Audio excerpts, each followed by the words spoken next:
이렇게 조직을 정상화시키면서 취임 1년 만에 엄청난 성과를 이루셨습니다. 이제 28차 세계 한인 경제인 대회가 역대 최대 규모로 네. 진행이 됐고 1,550만 달러 수출 성과도 이뤄냈다고요. 작년 10월 대회가 제28차 세계 한인 경제인 대회 2024 코리아 비즈니스 엑스포 비엔나를 개최를 했는데 그 네. 당시에 국내에 450개 업체가 부스를 설치하고 참가를 했었고요. 국내외 전체 포함해서 약 한 5천여 명의 경제인들이 이 비즈니스 상담을 해서 그렇게 큰 그 실질적인 업무 협약 실적을 나타냈었습니다. 네. 20여 개 계열사 수장으로 그리고 네. 한인 경제인들의 수장으로 정말 성공의 길만 걸어오셨을 것 같은데 회장님께서도 실현의 시간이 있었다고 합니다.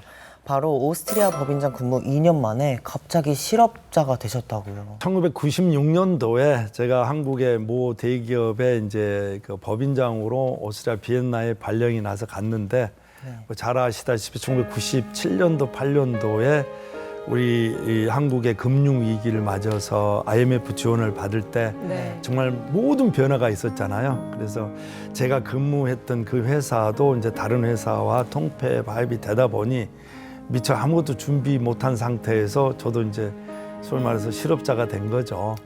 그래서 저도 이제 그때 당시 이제 바로 가족들과 뭐 한국에 들어왔어야 되는데 네.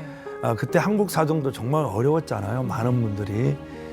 그 상황에 이제 생각한 게 애들과 이제 부인까지 해서 4명 제가 무슨 일을 하든 간에 뭐 4명 못 먹고 살겠느냐는 생각에 남았죠. 네. 거기에서 이제 했는데 막상 뭐 직장 생활만 하고 있었기 때문에 모아놓은 돈이 없잖아요. 그래서 다 털어보니까 한 1억 정도 되더라고요. 네. 근데 거기가 독일어를 쓰는 나라다 보니 제가 독일어를 못하고 영어만 뭐 한국어 영어만 하니까 네. 그러다 보니까 이제 직원 하나는 더 해야 되잖아요. 그리고 여직원 한 명을 이제 채용해서 독일어를 할 수 있는. 독일어를 할 수 있고 저를 네. 도와줄 수 있는 이제 직원 한 명을 채용을 해서 이제 사업을 시작을 했죠. 네. 뭐 할 수 있는 게 이제 아무래도 국제적인 이제 그 무역 업무에 이제 하게 됐는데 사실은 이제 국내면은 여러 가지 좀 도움도 주고 도움도 받고 할 수 있는 그런 게 되는데 사실은 이제 그 한인 동포 사회라는 게 한정된 분들이잖아요. 그래서 거기서 바로 막 도움을 주고 도움 받고 할 수 있는 그런 상황이 안 되잖아요. 정말로 긴장한 상황이잖아요. 내가 가진 게 없으면 그 순간 아무것도 없는 거잖아요. 이제 그런 상황에서 정말 힘들었죠. 아니 당시에 너무 힘든 결정이셨을 것 같아요. 네. 가족들 아까 이야기해 주셨는데 이 아내의 그때 반응은 어떠셨을까요? 여기 남아 있자 우리는 이렇게 네, 결정하셨을 뭐 때. 아내한테 정말 제가 항상 감사하게 생각하는 게 저에 대한 신뢰가 가장 크죠. 어떤 어려운 상황이 닥쳤을 때 가장 큰 힘이 돼줬던 게 저희 부인이죠. 항상 그 어떤 어려운 것들이 있을 때 저희들은 항상 대화를 많이 하거든요. 그래서 이런 상황에 충분하게 남을 때도 이제 같이 얘기를 했고 우리가 열심히 기도를 하는데 뭘 못 이루겠느냐 항상 힘을 실어줬었고 저희 부인의 그 위로의 말, 이 격려의 얘기 이런 것들이 가장 큰 힘이 됐었던 것 같아요. 혹시 어떤 이야기인지 기억이 그러니까, 나시나요? 그 말 네. 한마디가? 당신은 모든 걸 할 수 있는 사람이야. 그리고 당신은 항상 만들어냈잖아라는 얘기. 와. 그 얘기를 항상 했었어요. 우와, 너무너무 멋진 신뢰의 말입니다. 이렇게 긴장감 속에 두려움을 안고 또 설레는 마음을 갖고 시작하신 첫 사업 기억하실 것 같아요. 오스트리아를 비롯한 이런 서유럽 쪽은 훨씬 더 이제 모든 사회 구조나 이런 게 잘 짜여져 있잖아요. 빈틈이 좀 없죠.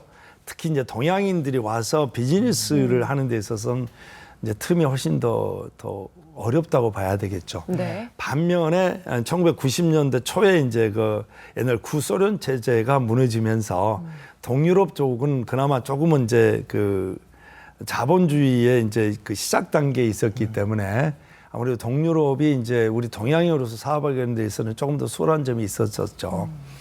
그래서 저도 이제 뭐 특히 우크라이나, 러시아, 더 나아가서는 이제 체코, 슬로바키아, 루마니아, 불가리아 이런 동유럽 지역을 다니면서 사업을 했었고요. 그러던 중에 이제 첫 번째 사업이 2000년대 초니까는 그때 한국의 이 석유화학 제품이 굉장히 그 발달돼 있을 때입니다. 그래서 한국산 그 수출 그러니까 사탕 포장지. 아. 그거를 이제 한국산 사탕 포장지를 우크라이나의 제과 공장에다가 납품하기 시작한 게 제 첫 번째 비즈니스였습니다.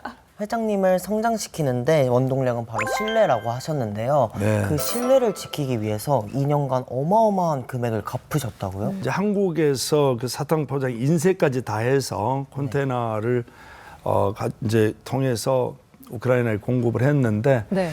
1년 반 정도 잘 이렇게 진행이 된 상황이 됐는데 그 품질에 문제가 발생됐어요. 그래서 크레임을 이제 크게 먹었는데 그 당시에 163만 불이니까는 지금으로 따지면 20몇 억이죠. 사업을 처음에 시작한 단계에서는 엄청 큰 금액이잖아요. 뭐 지금도 큰 금액이지만 그런데 이제 판매자는 책임을 회피하고 갚버렸고 바이어한테는 제가 이제 책임감을 져야 되는 그런 상황이 됐을 때 이제 바이어하고 여러 가지 협상을 하면서 조금 이제 깎아 나가기도 하고 하면서 제가 지금은 돈은 없지만 2년 내에 갚겠다라고 하면서 매월 얼마씩 갚겠다고 쭉 그 상환 계획서를 짜서 그 당시만 해도 엑셀 파일에다가 만들어서 제 심장에 가장 가까운 앞에 이 가방 여기 주머니에다가 넣고 다니면서 항상 그걸 보면서 그렇게 갚아 나갔죠. 그렇게 해서 2년 만에 정말 다 갚았어요. 그랬더니 이제 그 우크라이나 바이어가 제과 공장만 하는 회사가 아니라 그룹 회사였거든요. 그 그룹 회사가 이제 자동차를 하는 회사도 있고 조선도 있었고 건설도 있고 있었는데 제가 이제 아까 자동차 관련된 일을 했었기 때문에 거기서 연결시켜서 이제 자동차 사업 쪽 하는 파트 쪽하고 연결이 돼서 국내 한국에 이제 큰 회사들 차를 우크라이나 공급하는 일에 제가 함께 하게 됐었죠. 1인당 GMP가 한 $5,000 정도 이상 될 때 이 자가용 자동차 수요가 확 늡니다.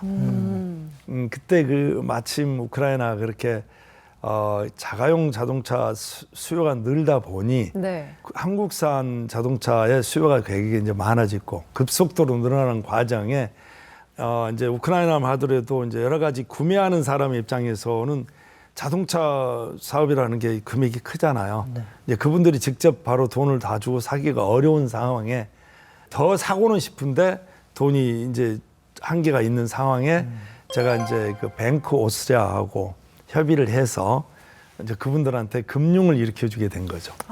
그래서 보니까 모든 이제 수출 자체가 제가 이제 통해서 하게 됐던 그래서 이제 급속도로 매출을 많이 늘리게 된 결과가 됐었어요. 그러니까 위기를 맞으셨는데 그 끝까지 책임지는 모습으로 신뢰감을 얻으셨고 더 사업을 확장하게 되신 계기가 되신 거잖아요. 그렇습니다. 무슨 드라마, 영화 같습니다. 네, 그런 어떤 어려움의 상황이 닥쳤을 때 그걸 그냥 단순하게 피하는 것보다는 어려운 상황을 직시하는 모습.